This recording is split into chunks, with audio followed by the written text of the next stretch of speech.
Hey, sweet friends, it's Andrea. Hope that you're doing really well today. We are back in the Girl on the Go community. Thank you so much for joining me here. We're talking about real life on this particular day and in this particular topic. We're talking about mothering with Christ-like love. And just as a reminder, we're talking about any relationship in our life where God has given us influence, where He has allowed us the opportunity to invest in a way that helps someone younger than us, whether that's younger in the faith or younger biologically, whether that's a relationship with a parent-child, or maybe it's just that special someone that God has crossed your path with and that you get to step in and you get to relate to them and encourage them, and how that can be such an honoring process to God and a helpful process to us as well as to the other person.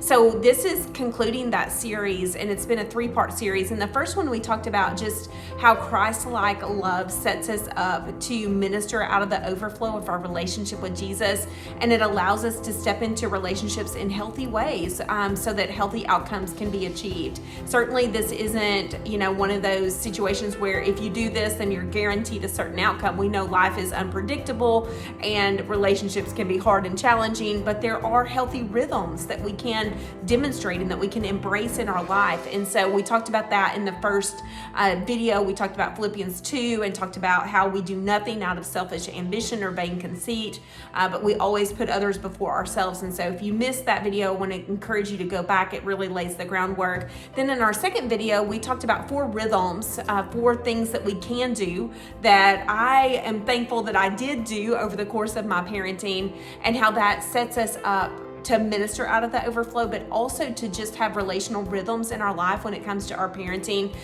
Just a quick recap of those. We want to get in the Word. We want to pray all the time. We want to be accountable. And then also we want to just be real. We want to own our mistakes and learn from them. And so in the midst of that particular video, I talked about how those were things that I was able by the grace of God to do well or to do right over the course of my parenting. And I just mentioned in that video that there were a ton of things that I did wrong, and I just happened to say, well, maybe I'll do a video on that. And I started thinking about that, and I thought, yes, I do want to do a video on the things that I did that I would totally do differently.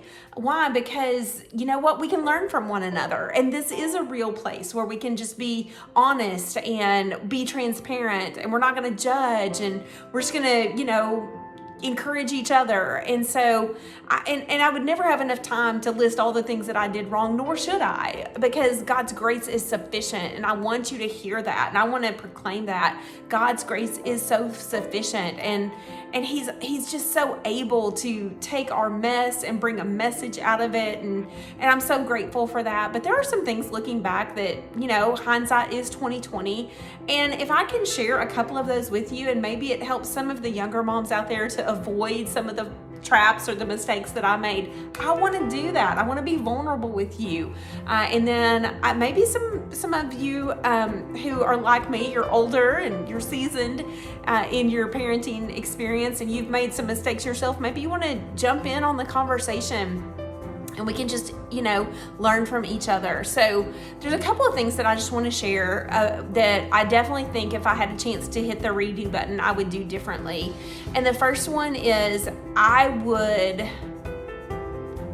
think I would crucify my expectations that I had for my children at an early age. Whenever they're born, you have, whether you realize it or not, at least I did, I had these expectations.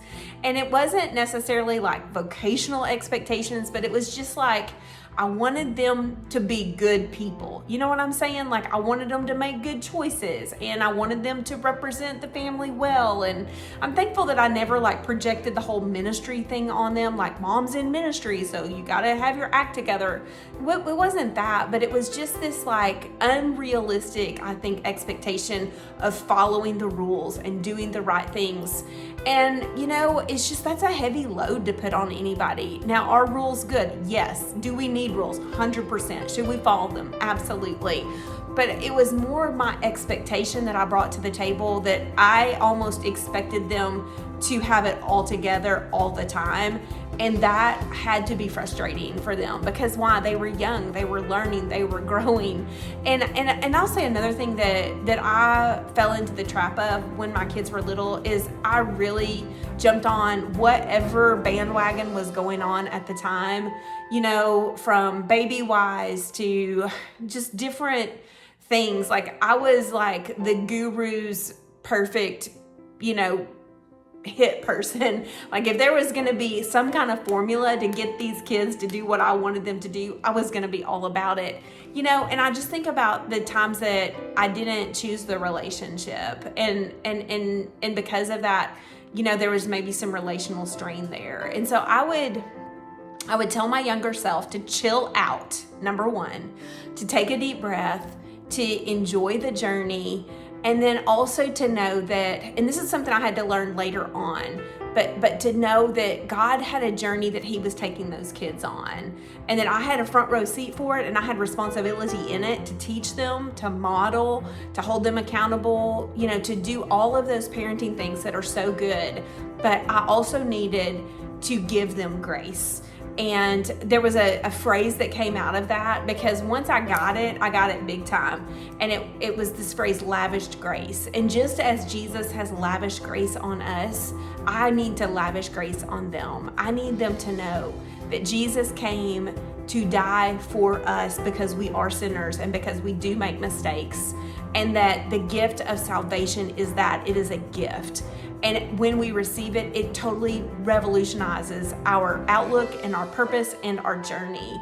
And so I just looking back, it just took some time for me to absorb that for myself, for my journey, so that I could pass that on to them. And there's somebody out there that's listening right now that you're picking up on what I'm putting down right now.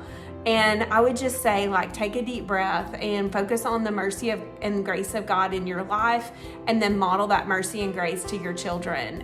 Absolutely holding them accountable, absolutely, teaching them, but also knowing that they are human and they're going to make mistakes. So just give them some space to do that, and train them up in a way that they're excited about the grace of God and the power of God to change and transform their lives. So, that was a big one.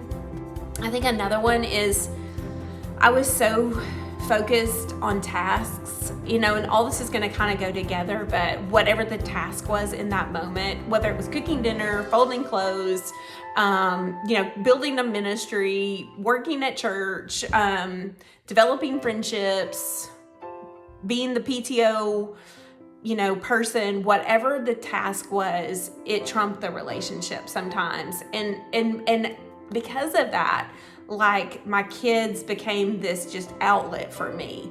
And again, God got a hold of me really early about this. And I'll tell you, I think Andrew and his personality really helped me with this one, because Andrew wasn't going to be rushed about anything. He was chill, and he would always say, he'd always tell me it's fine, Mom, it's fine. Just breathe. It's okay. Just chill. Just take a deep breath. And that was kind of something I learned from him. And I would just go back and I would really soak in those moments, those throwing the baseball in the backyard moments, or playing the board game for the 5th time, even though I didn't really have time to. And some of that just comes with age. It just comes with maturity, and it comes when we realize that those moments really are fleeting. I know now, and I did struggle with it, as the boys were more in the teenage years, but just putting my phone down, disconnecting from social media, being present in the moment. Those are the moments that I would love to get back. And so I just want to learn from them, and I just want to pass that along. The last one that I'll share, and there's so many more, again, that I could share with you, but I really had, and I'll tell you, it was later on when I learned this, and there's so many details that I could go into, but I won't go into, but really wanting God's best for them and wanting the journey that God had for them, and letting them take the lead in that. instead of me trying to set things up to reach a desired end, really asking them, okay, what is it that you want to do in the midst of this situation? What is it that God is calling you to do? How are you gifted? How are you designed in this moment? Like what, and what I had to do is give up my expectations and just say, okay, like I want you to live a thriving life. And so what does that look like for you in your calling and in your life? And so kind of just crucifying myself in that and embracing that for them was a good journey that we did a little bit later on in life. And so I'll just tell you this story. Whenever we were raising the boys, we would play board games, and we, did that. My youngest especially loved board games, and he loved SpongeBob Life. That was the game that he loved, and we played a lot of SpongeBob Life. And so if you have played SpongeBob Life or any life game, you know that you wanted to get a job early on that had a college education, right? Because college meant money, right? And that was something that I had to realize that may or may not be for my kids. A desk job may or may not be for my kids. And so just crucifying that and letting them embrace the life that they want and that they were going to thrive in, that has been a freeing thing for me. And it's been really fun to watch them embrace it and to watch them grow. So I hope that helps you. I could do 12 more videos of this, and maybe I'll do that at some point. But I'd love to hear from you. What are some things that you'd maybe go back and tell your younger self when it comes to parenting? We could learn a lot from hearing from everybody on this. So talk to you soon.